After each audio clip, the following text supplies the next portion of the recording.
For the first time in American history, our government is putting into effect a nationwide old age pension system as part of the Social Security Act. The only section under which all 26 million workers are registering is the section relating to old age benefits. It is not unemployment insurance. It is not a fund from which you can borrow, even if you lose your job and are in need. But it is a pension fund, with the government paying you a monthly check when you reach 65, if you then stop working.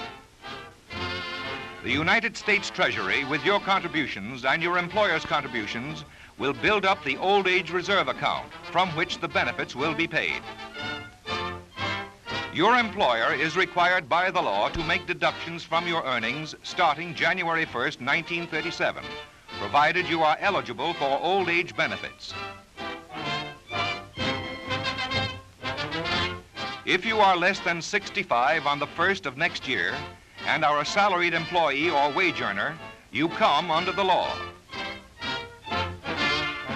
The only exceptions are if you work for the federal, state, or local government, if you work for yourself, if you are employed by a railroad, if you are a seaman, a farm worker, a domestic servant in a private home, or work for a non-profit organization.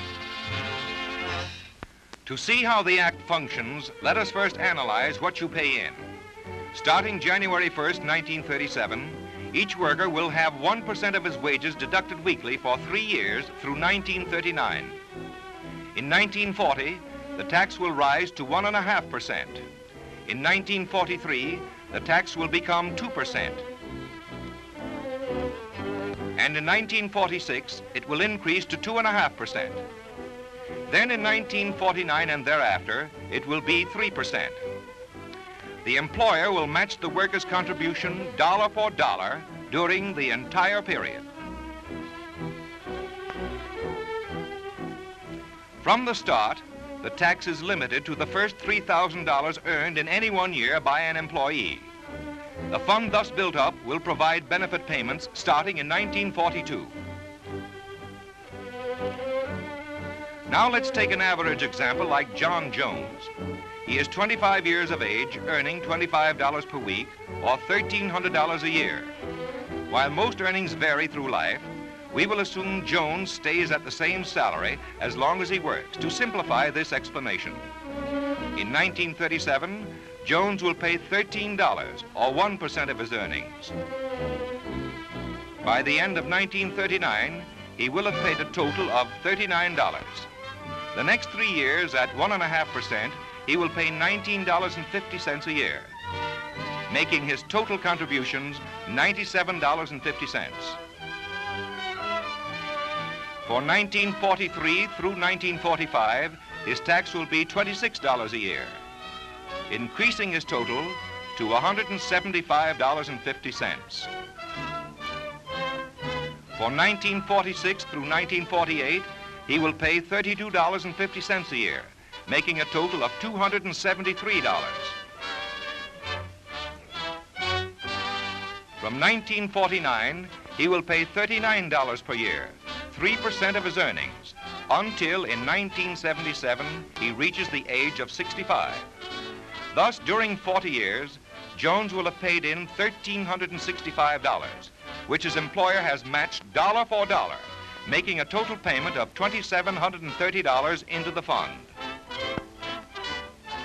Now let's see what you and Jones get back in old age benefits. These benefits are not based on what he paid in, but on what he earned during his 40 years. Total earnings of $52,000. Figured on this total, Jones will get a monthly benefit payment of $52.91 for life. Now suppose Jones' father, John Jones Sr., is 60 years of age in 1937 and earns $400 a year in a part-time job. In 5 years, he will have earned a total of $2,000, on which he has paid a tax of $24.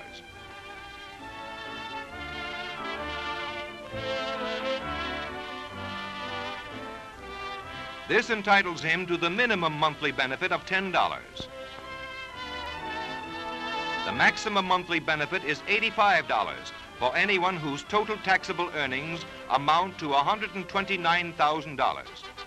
With a limitation of $3,000 a year, it would take 43 years to qualify for the maximum benefit.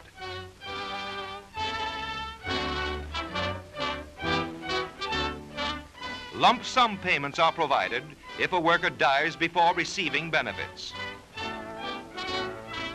For instance, if Jones Sr. dies just before he reaches 65, his estate will receive $70, which is 3.5% of his $2,000 earnings. In no case does the worker or his estate get less than he paid in.